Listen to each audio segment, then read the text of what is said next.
പ്രിയപ്പെട്ടവരെ, യേശുക്രിസ്തുവിന്റെ നാമത്തിൽ നിങ്ങൾക്ക് എൻ്റെ സ്നേഹം നിറഞ്ഞ ആശംസകൾ. ഈ ദിവസവും ദൈവം നിങ്ങളോട് സ്നേഹിക്കുന്നതുകൊണ്ട് നിങ്ങളോട് സംസാരിക്കുന്നു. നിങ്ങളെ അനുഗ്രഹിക്കുമെന്ന് വാക്ക് തന്നിട്ടുണ്ടല്ലേ? ദൈവം വിശ്വസ്തനാണ്. വാഗ്ദത്തപ്രകാരം നിങ്ങളെ അനുഗ്രഹിക്കും. പക്ഷേ നാം പ്രാർത്ഥിച്ചുകൊണ്ട് ആ അനുഗ്രഹത്തെ ഏറ്റെടുക്കണം. ചോദിച്ചുകൊണ്ട് ഏറ്റെടുക്കണം. ഒരു ഭക്തൻ ഒരു നല്ല പ്രാർത്ഥന പ്രാർത്ഥിക്കുന്നത് നോക്കാം. വേദപുസ്തകത്തിൽ എഴുതിയിരിക്കുന്നു, 67-ാം സങ്കീർത്തനം 1-ാം വാക്യം, ദൈവം നമ്മോട് കൃപ ചെയ്ത് നമ്മെ അനുഗ്രഹിക്കുമാറാകട്ടെ. അവൻ തന്റെ മുഖത്തെ നമ്മുടെ മേൽ പ്രകാശിപ്പിക്കുമാറാകട്ടെ. ദൈവത്തെ നോക്കി പറയുന്നു, ദൈവമേ, എന്നോട് കൃപ കാണിക്കണമേ. ഞങ്ങൾക്കും ഞങ്ങളുടെ കുടുംബത്തിനും കൃപ കാണിക്കണമേ. ഞങ്ങൾ കുറവുകളുള്ളവരാണ്, ബലഹീനതയുള്ളവരാണ്, തെറ്റ് ചെയ്യുന്നവരാണ്. ചിലപ്പോഴൊക്കെ അങ്ങയെ ദുഃഖിപ്പിച്ചിരിക്കുന്നു. ഞങ്ങളോട് ക്ഷമിച്ച്, ഞങ്ങളോട് ദയ കാണിച്ച് അങ്ങയുടെ മുഖത്തെ എന്റെ മേൽ പ്രകാശിപ്പിക്കണമേ. ഞങ്ങളോട് കൃപ കാണിച്ച് അനുഗ്രഹിക്കണമേ. അങ്ങ് വാക്ക് തന്നിട്ടില്ലേ? ഞാൻ യോഗ്യതയില്ലാത്തവനാണ്, ഒരു യോഗ്യതയും ഇല്ലാത്തവനാണ്. ദൈവമേ, അങ്ങയുടെ കൃപയാൽ ഞങ്ങളെ അനുഗ്രഹിക്കണമേ. അങ്ങ് വാക്ക് തന്നത് പ്രകാരം ഞങ്ങളെ അനുഗ്രഹിക്കണമേ. അനുഗ്രഹിച്ച് അങ്ങയുടെ മുഖത്തെ ഞങ്ങളുടെ മേൽ പ്രകാശിപ്പിക്കണമേ.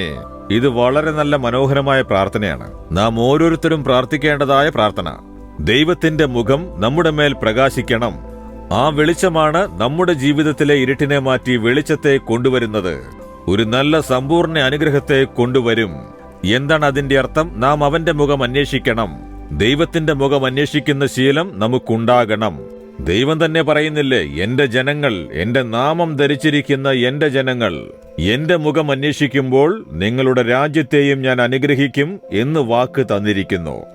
എന്തുകൊണ്ടാണ് ദൈവം അങ്ങനെ പറയുന്നത്? നാം മിക്കവാറും ദൈവകരങ്ങളാണ് നോക്കുന്നത്. അങ്ങയുടെ കൈകൾ നീട്ടി അനുഗ്രഹിക്കണമേ. കൈകൾ കൊണ്ട് തൊട്ട് എനിക്ക് അത്ഭുതം ചെയ്യണമേ. അങ്ങയുടെ വലത്തെ കൈയിൽ ഈ അനുഗ്രഹം, ഇടത്തെ കൈയിൽ ഈ അനുഗ്രഹം എന്ന് നാം ദൈവകരങ്ങളെയാണ് നോക്കുന്നത്. നാം കൈകൾ നോക്കാതെ ദൈവത്തിന്റെ മുഖം അന്വേഷിക്കണം. ദൈവമേ, ഞാൻ അങ്ങയുടെ മുഖം അന്വേഷിക്കണം. അങ്ങയുടെ മുഖത്തിന്റെ അനുഗ്രഹം എന്റെ ജീവിതത്തിൽ വരണം. ഞാൻ അങ്ങയുടെ മുഖത്തെ ദർശിക്കണം. അത് നമ്മുടെ അനുഗ്രഹമായി മാറണം. ഈ ഭക്തൻ പ്രാർത്ഥിക്കുന്നു, അങ്ങയുടെ മുഖത്തെ എന്റെ മേൽ പ്രകാശിപ്പിക്കണമേ.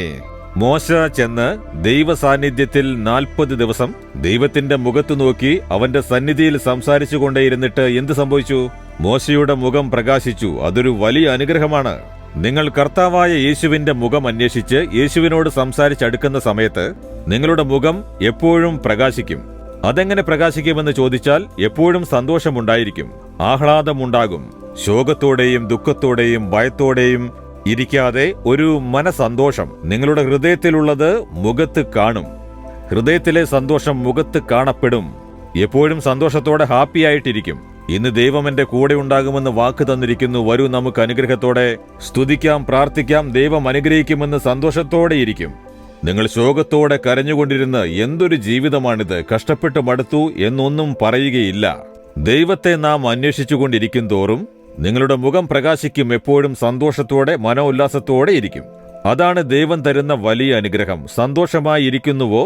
നിങ്ങളുടെ മുഖത്ത് പുഞ്ചിരിയുണ്ടോ? എന്തുകൊണ്ടാണ് വാടിയിരിക്കുന്നത്? എന്തുകൊണ്ടാണ് മുഖം കുനിഞ്ഞിരിക്കുന്നത്, കഴുത്തു കുനിഞ്ഞിരിക്കുന്നത്? നിവർന്നു നിൽക്കൂ, സന്തോഷത്തോടെ ഇരിക്കൂ. ദൈവം വാക്ക് തന്നിട്ടുണ്ട്, കൂടെ ഉണ്ടാകുമെന്ന് പറഞ്ഞിട്ടില്ലേ? പ്രാർത്ഥിക്കൂ, ദൈവമേ, എന്നോട് കരുണ കാണിക്കണമേ, എന്നെ അനുഗ്രഹിക്കണമേ, അങ്ങയുടെ മുഖം എന്റെ മേൽ പ്രകാശിപ്പിക്കണമേ. പ്രാർത്ഥിച്ചു നോക്കൂ, എല്ലാം ശരിയാവുന്നത് കാണാം. പ്രാർത്ഥിക്കൂ, ദൈവമേ, എന്നോട് കരുണ കാണിക്കണമേ. ഞാൻ പോരായ്മകളുള്ള മനുഷ്യനാണ്. എല്ലാം ക്ഷമിച്ച് എന്നോട് കൃപ തോന്നി എന്നെ അനുഗ്രഹിക്കുമെന്ന് വാക്ക് തന്നിരിക്കുന്നു. അപ്രകാരം എന്നെ അനുഗ്രഹിക്കണമേ. അങ്ങയുടെ മുഖം എന്റെ മേൽ പ്രകാശിക്കുമാറാകട്ടെ. ഞാൻ എപ്പോഴും ചിരിച്ചുകൊണ്ട് മനോ ഉല്ലാസത്തോടെ ഉണ്ടാവണം. യേശുവിന്റെ നാമത്തിൽ ആമേൻ, ആമേൻ.